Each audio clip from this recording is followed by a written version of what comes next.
Hi, this is Sonia Grind recording the reading chapter by chapter of Becoming Who You Are by Dutch Sheets. We are on chapter 5, which begins on page 65. Mind over matter. If you want a lesson on the psyche, ask Mercedes, my 90-pound boxer. Probably not the first place you think about going for psychological insight, but the mind games she's played on me make me positive she's onto something. Lately, it seems she has one goal in life: to escape our house whenever the front door opens. She thinks it's hilarious entertainment worthy of 7 or 8 daily repetitions. Trust me, it's not fun or funny to be calling neighbors for the 6th time in a weekend to ask, once again, whether they've seen your canine sniffing around next door or chewing up newspapers. Now, I've been an extremely good master to Mercedes. I feed her and make sure she has fresh water. I let her out to do her business and clean up after. Sometimes I play with her, or at least watch her play with our 2 much smaller dogs. And guess who wins? I even let her crawl up in my lap. No, I'm not kidding. When we're watching TV, actually I don't let her. She just does what smaller dogs do. I'd rather have her on my lap than licking my face, which is what I get when my lap is off limits. None of my dutiful caregiving, however, seems to matter to her. With her little game of runaway, she was birthed out of boredom, spite, or instinct, I don't know. What I do know is how intent she is on proving that she is in control.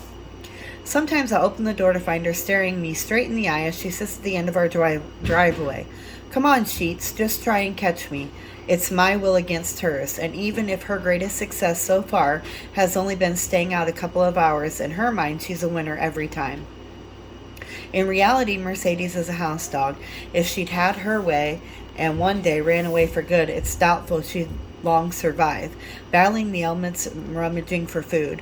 While running off may be all fun and games to her, I know better. That's why, with Cece's encouragement, despite the dog's shenanigans, I always go after Mercedes, and every time so far I've brought her back home to safety. As we saw before, Adam had a different result. His game of runaway ended disastrously. After enjoying what could have been an eternity of living in the garden's complete perfection, he and Eve caved to the enemy's temptation. From that moment on, their game of hide and seek with God was no fun. In fact, it was something shameful that left permanent marks. God cannot tolerate sin, so he had to expel them from Eden. The communion was broken, perfection was tainted. Creation fell. You were there whether you know it or not. In Adam we all died, 1 Corinthians 15:22. The fall didn't just affect one man's relationship with his maker. It threw all of us, our entire makeup, out of balance. Because the sinful nature that entered his blood has been genetically passed to all of us. In the last chapter, we saw the overall consequences, which is part 1 of the problem, an exalted soul. Here we'll look at part 2, the soul's potential for strongholds. In discussing what happened to our soul, it's important to examine in greater detail how God wired us.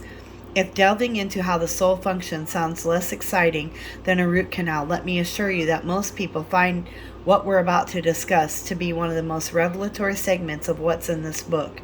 It will be anything but a boring Psych 101 lecture.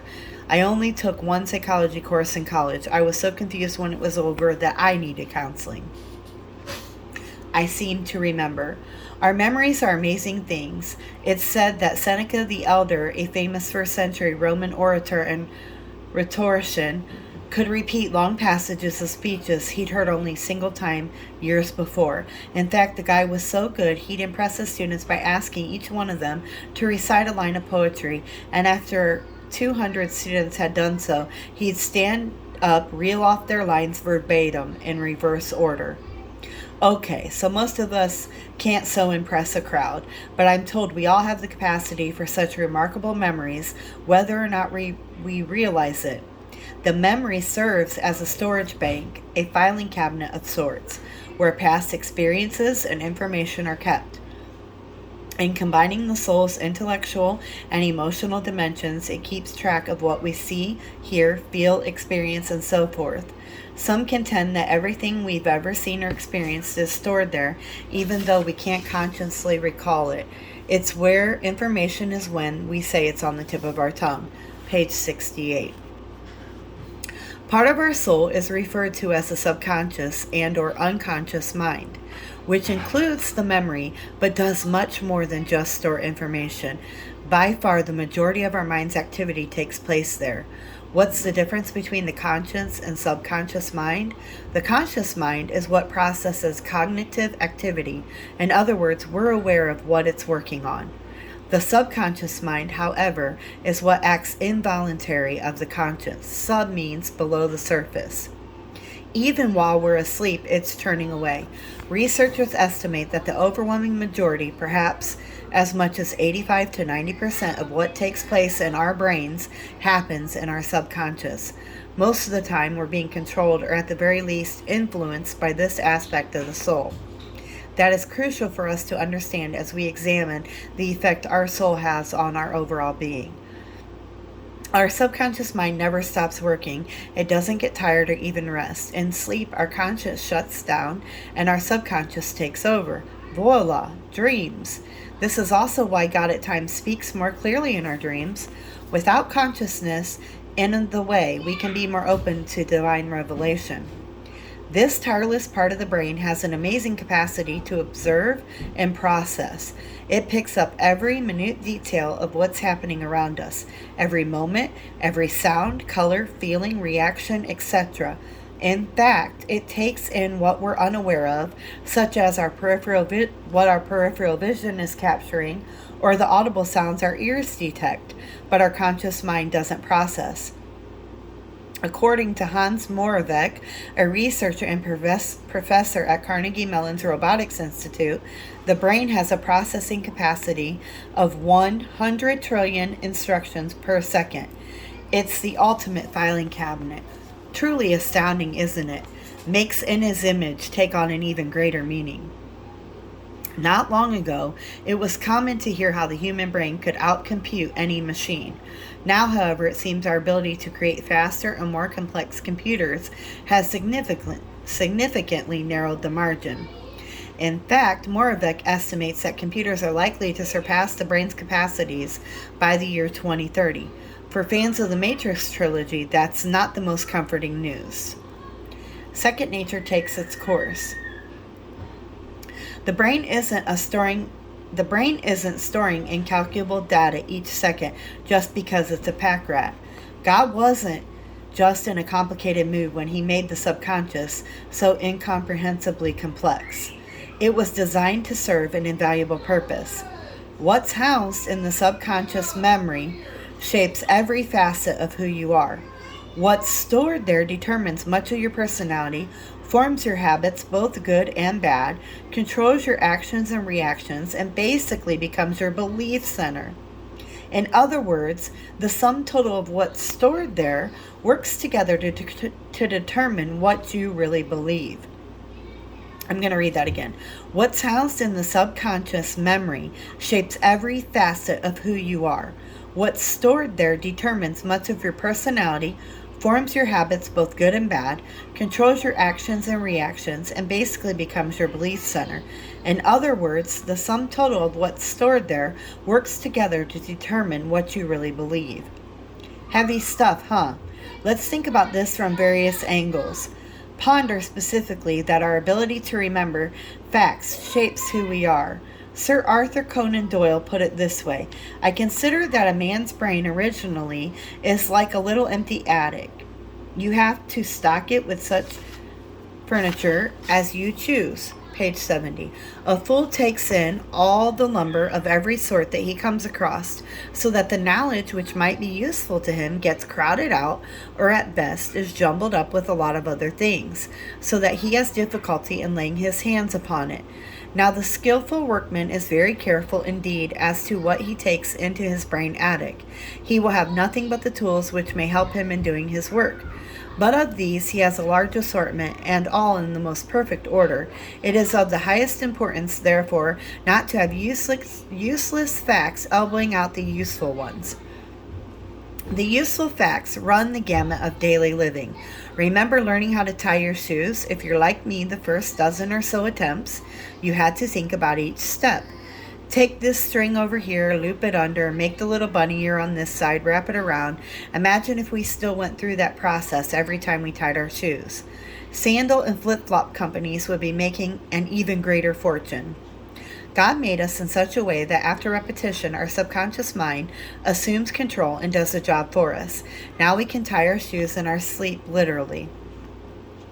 Typing is the same way. Most of us don't have to think through each letter and word, pecking it out at a snail's pace. As we learn the keyboard's arrangement and practice a bit, it increasingly becomes second nature. Soon we can watch news updates or handle phone calls while we type away. There are thousands of examples: writing, swinging a bat, brushing our teeth, and so on. How about learning to drive? Maddening, wasn't it? Especially if you started on a standard transmission. It seemed like you had to remember 500 things at once. Keep right foot here, push down with the left foot, and then let up, but not too much. Use right hand for gear shift. Keep left hand on wheel. How many places to look when changing lanes? Oops, blinker, not left foot on brake. Most of us were wrecks waiting to happen, but gradually it wasn't a big deal anymore. Our subconscious got it all stored and organized and took over. After a while, the car became simply an extension of us. Our subconscious capacities kicked in and we went on cruise control. Build a belief and a stronghold. The subconscious mind does this with facts, processes, and techniques, but it also does the same with perceptions, feelings, thoughts, initial senses, and reactions. We build up information, or what we might call mental images, and process them to the point of establishing beliefs. These are broad underlying perceptions of how we think things really are. Doesn't mean they're true. They're merely our own version of reality, and as we store up all these images, we develop belief systems, often referred to as paradigms. A paradigm is simply a mindset or mind belief, a grid of thought that serves as a filter for our actions. We have paradigms for our business, race, spirituality, marriage, love, God, virtually everything. These develop according to what has been put in our memory bank. Two factors determine whether what's stored in the subconscious becomes a belief, controlling memory, and B, the strength of that belief. Okay, so let me say that again. Two factors determine whether what's stored in the subconscious becomes a belief, controlling memory, and the strength of that belief. One is repetitious information. This refers to how often we hear something, perform a certain action, or experience certain emotion. For example, children who repeatedly experience affirming love and are embraced will begin to believe they have worth and act accordingly. Children who repeatedly hear they are no good or are abused and rejected will begin to believe they are worthless and act accordingly. The long-term significance of repetitious information is determined by how often we encounter it. Page 72. The second thing is impactful information. Some things need to only be experienced once or just a few times for them to become indelibly imprinted on our soul. For example, the trauma of rape or the loss of a parent need not to be repeated for the memory to become controlling. The long-term significance of impactful information is determined by how we feel when we experience it. A belief's strength, therefore, can be determined by repetition or intensity or a combination of the two. When the images stored in our memory bank are strong enough and negative in nature, destructive, painful, and so forth, a massive structure of negative belief is erected. The Bible calls this a stronghold. The second facet of the problem we're discussing, Paul uses this word in talking about what we war against in our mind, 2 Corinthians 10:4. The Greek term acharoma means a castle, fortress, stronghold, a place from which to rule or hold on to something. The root word echo means to have or hold.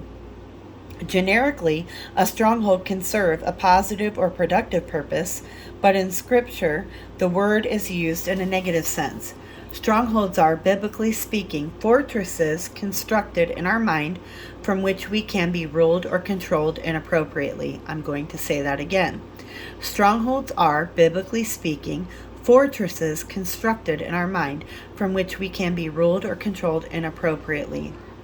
They're beliefs, conscious and subconscious, through which we're so held captive that we can't escape on our own. In fact, acharoma was also used as the word for a prison. For those bound by a stronghold, Make no mistake about it, that's exactly what these areas of the soul become. Consider the following example. Once walking through the twisted little streets of Kowloon in Hong Kong, I came upon a tattoo studio. In the window were displayed samples of tattoos available. On the chest and arms, you could have tattooed an anchor or flag or mermaid or whatever, but what struck me with force were 3 words that could be tattooed onto one's flesh: born to lose. I entered the shop in astonishment. Pointing to those words, asked the artist, "Does anyone really have that terrible phrase tattooed on his body?" He replied, "Yes, sometimes." But I said, "I just can't believe that anyone in his right mind would do that." The Chinese man simply tapped his forehead and said, in broken English, "Before tattoo on body, tattoo on mind." Strongholds are negative, destructive thought patterns tattooed on the mind. If allowed to develop, they can imprison a person for life. Saying that again. Strongholds are negative, destructive thought patterns tattooed on the mind. If allowed to develop, they can imprison a person for life. Before the fall, Adam and Eve had no strongholds. Everything in their minds was wholesome, life-producing, security-building, love-motivated. Page 74. There were no cloying fears, painful memories, unclean habits, or wrong beliefs to deal with. But since the fall, the mind has become susceptible to strongholds of every kind. Distorting reality. Satan doesn't have to be directly involved in the forming of a stronghold. Our mind can do this very well on its own, but Satan and his demons are master designers when it comes to strongholds. They're the premier architects, builders, contractors, and realtors all in one. As the father of lies, Satan's method is to use, you guessed it, deception. He takes the thoughts and feelings we receive into our subconscious, infuses the information with his interpretation, and skillfully forms them into belief systems. One of the things that often makes his tactics so effective is that he uses real events and factual impressions. You really were rejected by your father when he left your family. Your husband really did cheat on you. You actually were called ugly as a teenager. He then reminds us again and again of these occurrences and distorts them with his interpretations to the point that we accept his suggestions as truth. Then they become a part of our belief system. In this way, something that occurred years, maybe decades ago, can control us.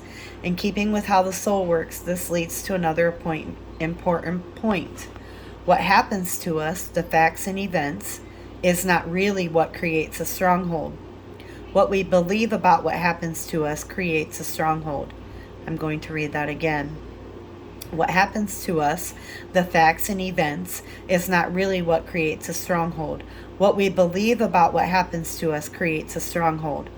That's pretty heavy. Obviously, events in and of themselves are either pleasant or unpleasant, but our belief about them determines how they affect us, whether they are ultimately constructive or destructive. Occurrences can be either good or bad. There's nothing we can do to change that. But we decide, usually unconsciously, through what we believe about them, whether they become beneficial or detrimental.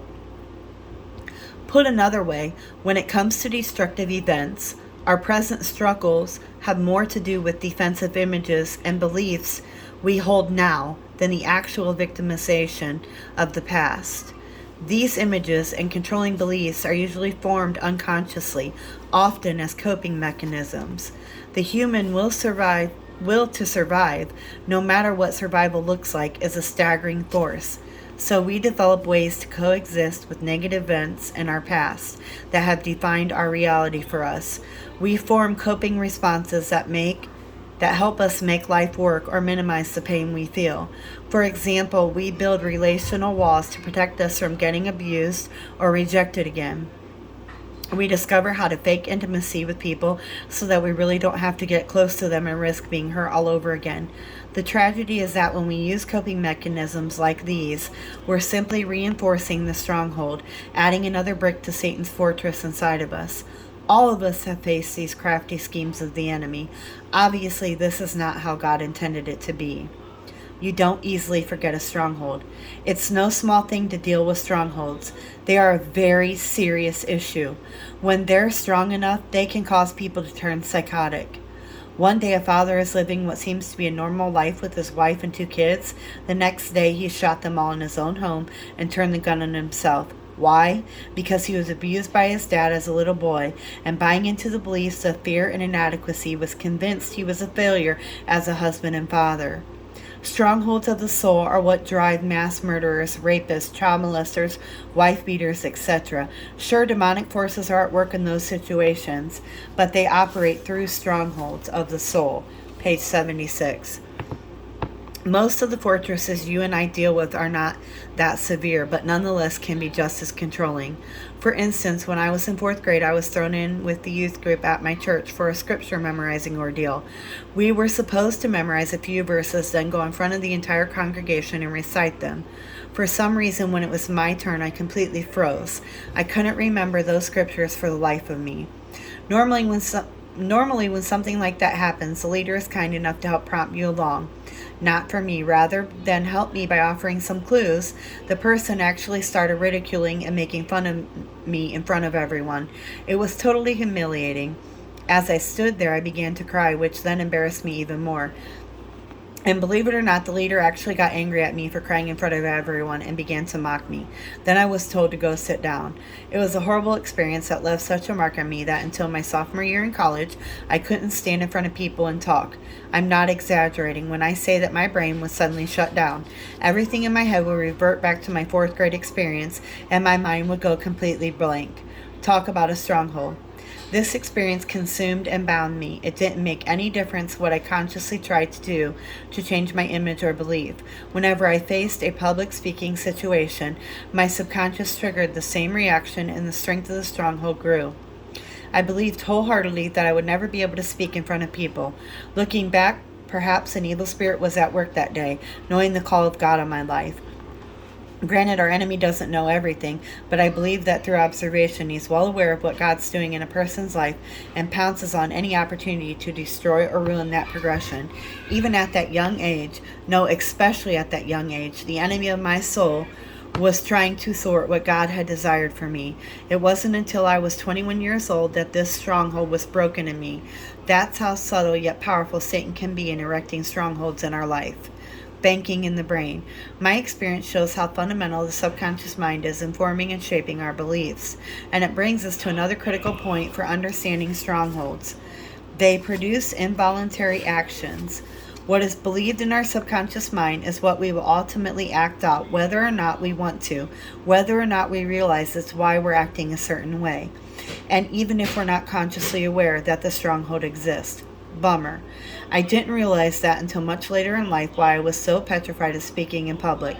I can't count the number of times I heard people lament the fact that they don't know why they do the things they do. The answer lies hidden in the subconscious. Earlier I used the term memory bank, and indeed that's what the subconscious mind is. Just like a real bank, it has various currencies it deals with. Some images it processes could be likened to $1 bills. What you think an ideal family should look like, for example, may be in this category. Other images can be represented as $5 bills. Those may be your beliefs as what it means to be a Christian. Others serve as your mind's $10 bills, $20 bills, and on up. But all of these currencies together comprise a storehouse of denominations, a bank, if you will. The sum total of these denominations or images is your belief center. Ultimately, whatever is in there is what you can and will spend. While not always a pleasant thing to accept, especially when we're frustrated in trying to change certain character traits, nevertheless, this is the truth. Page 78.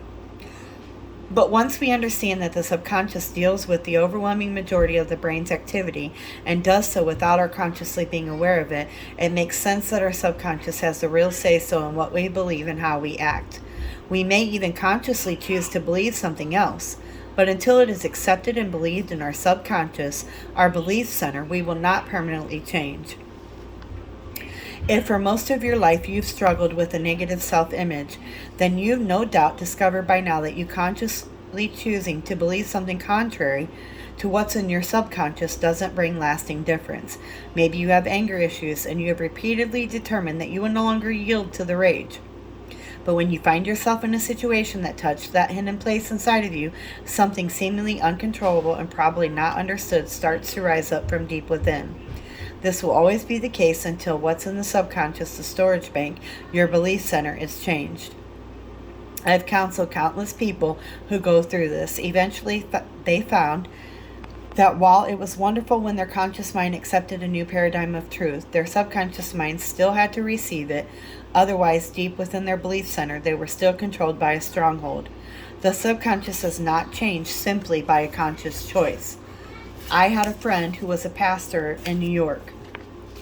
For the first 3 years of his marriage, his wife had no sexual relationship with him. Because she had been raped as a 12-year-old girl, she couldn't bring herself to engage in intercourse. No matter how much she tried to overcome her trauma, the fear that continued to haunt her, she just couldn't.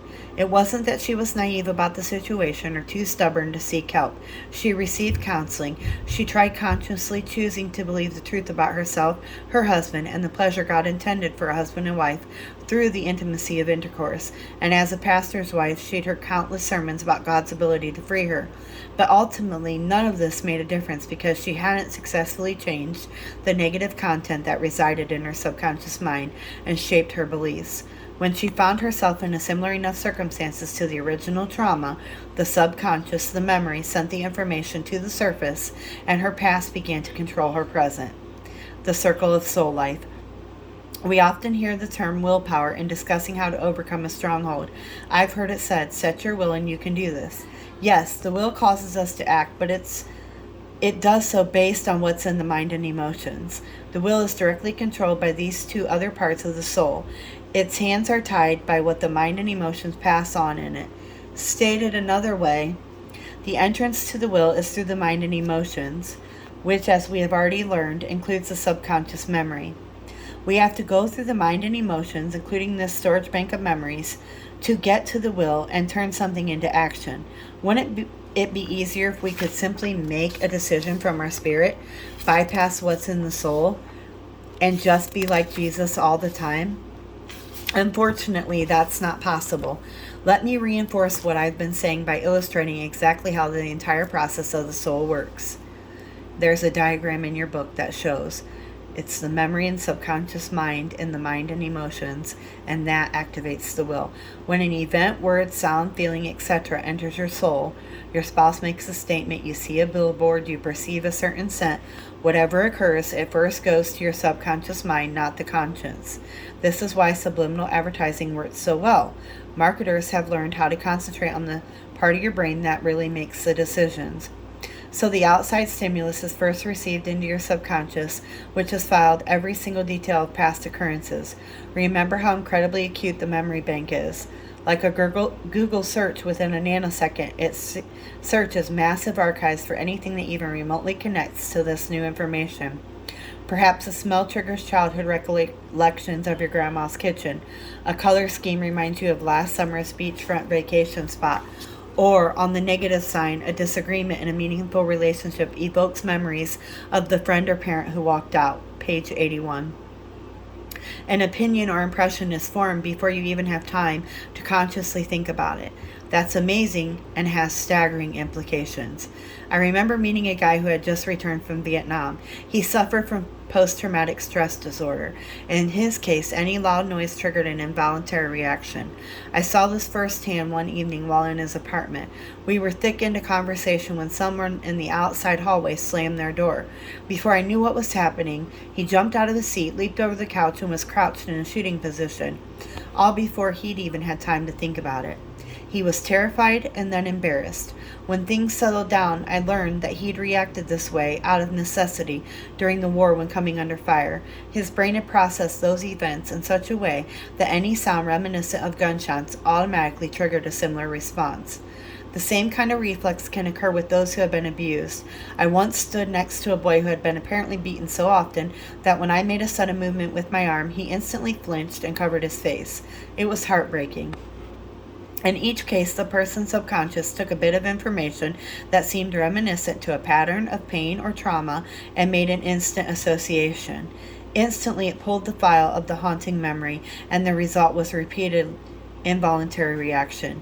Neither reasoning nor logic will change this system when dealing with the stronghold. My pastor friend's wife, for instance, was extremely level-headed about her condition. She reasoned with herself, telling herself her fear shouldn't control her to the point of frigidity. She made a conscious decision, and her reason and intellect were confirming her fervent appeal for freedom. I had done the same with my fear of speaking. Frustratingly, at that stage, it was to no avail for either of us. Page 82. Whether the deduction or impression made in your subconscious evokes memories of pain or pleasure, the final step in this process involves passing that information on to the conscious mind. This is where we can think about it, analyze it, but recall that before we do, we already have our opinion formed. This is also why it's so hard for us to accept new truth. When we hear it, we already have a subconscious opinion before we're able to consciously think about it. And in your book, there's another diagram on the mind and emotions. It's all about perception. The subconscious is very capable of believing something is true, whether it's true or not. I can't speak in public, or I could never enjoy a healthy sexual relationship, even with my husband. Our intellect and emotions process current events according to what we believe, regardless of the belief's validity. And this brings us to a sobering thought. We've danced around it, but now I want to clearly state this unavoidable point. What we believe to be true in our subconscious controls us and shapes who we are, whether it is true or not. I'm reading that again. What we believe to be true in our subconscious controls us and shapes who we are, whether it's true or not. We are not controlled by truth. We are controlled by what we believe to be true. Horrifyingly, but true. Proverbs 23:7 says, "As a man hath thought in his soul, so is he." Most translations use the word heart instead of soul, but the Hebrew term nefesh does in fact mean soul. It's referring to exactly the part of us we have been talking about. As you think in your soul, your conscious and subconscious mind, so are you. Plato once said, thinking is the talking of the soul with itself. That soul talk ultimately creates your version of truth, regardless of how true it actually is or isn't. There is more depth to this verse in Proverbs. However, another Hebrew word, sha'ar, is translated as hath thought, but its literal meaning gives added insight to what the Holy Spirit was saying regarding the soul's operation. Sha'ar means to split or open. It refers to a place of access or an entranceway and is actually translated elsewhere as a doorkeeper or gatekeeper. In this context, sha'ar isn't pointing to what is consciously thought, but to the process causing the thought, to what has been given access to the soul, which determines what the person will be and do. This opening of the soul doesn't have to be a voluntary act. Page 84. The pastor's wife had no control over her childhood circumstances, and as a young girl, she didn't have control over how her subconscious would process the trauma and file it away. Yet as her soul's gates were forced open, her subconscious kicked in and began creating a perceived truth that said sexual intercourse, even with her husband, years later, would torment her or hurt her. Her will responded by refusing to proceed. Snakes, sweat drops, and blisters. Psychological research has repeatedly proven the power of the mind's perception in creating reality. An article in Reader's Digest said, gut feelings can occur without a person being consciously aware of them. For example, when people who fear snakes are shown a picture of a snake, sensors on their skin will detect sweat, sign of anxiety. Even though the people say they do not feel fear, the sweat shows up even when a picture is presented so rapidly that the subject has no conscious awareness of seeing it. Amazing. The subconscious picked up on the image and was already programmed to respond with a measurable response of fear. Another example is found in the field of hypnosis. It's been proven that under hypnosis, a person's subconscious beliefs clearly trump the reality of a situation.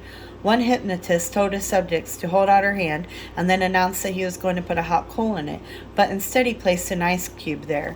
Despite reality, she immediately dropped the ice cube and a blister formed on her hand. How can this be? The subconscious mind believed the hypnotist's words. It pulled the file that associated holding a hot coal with pain, and working on autopilot sent impulses through the body that caused a blister. What's believed in the subconscious doesn't have to be true to control us. It merely has to be believed. A mighty fortress is our subconscious. Getting the picture? The subconscious is a powerful force to be reckoned with. It does not deal lightly with the events of our lives, but like a court reporter is feverishly taking notes of every detail that passes through our senses. From the sum total of these words and events, we create fixed representations of what we believe things to be, and from these beliefs, true or false, good or bad, we are controlled. It should be obvious by now that these soul-shaping experiences aren't limited to things others have done to us. As we recognize our soul's weak spots, we'll discover that sometimes they're caused by situations, sometimes even minor, we've brought upon ourselves and allowed to fester too long.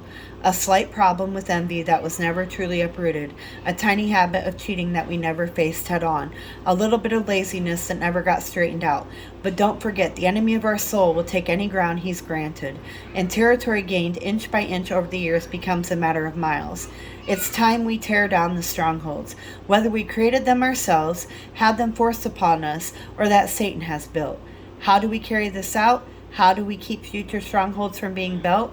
How can we really start anew within our subconscious?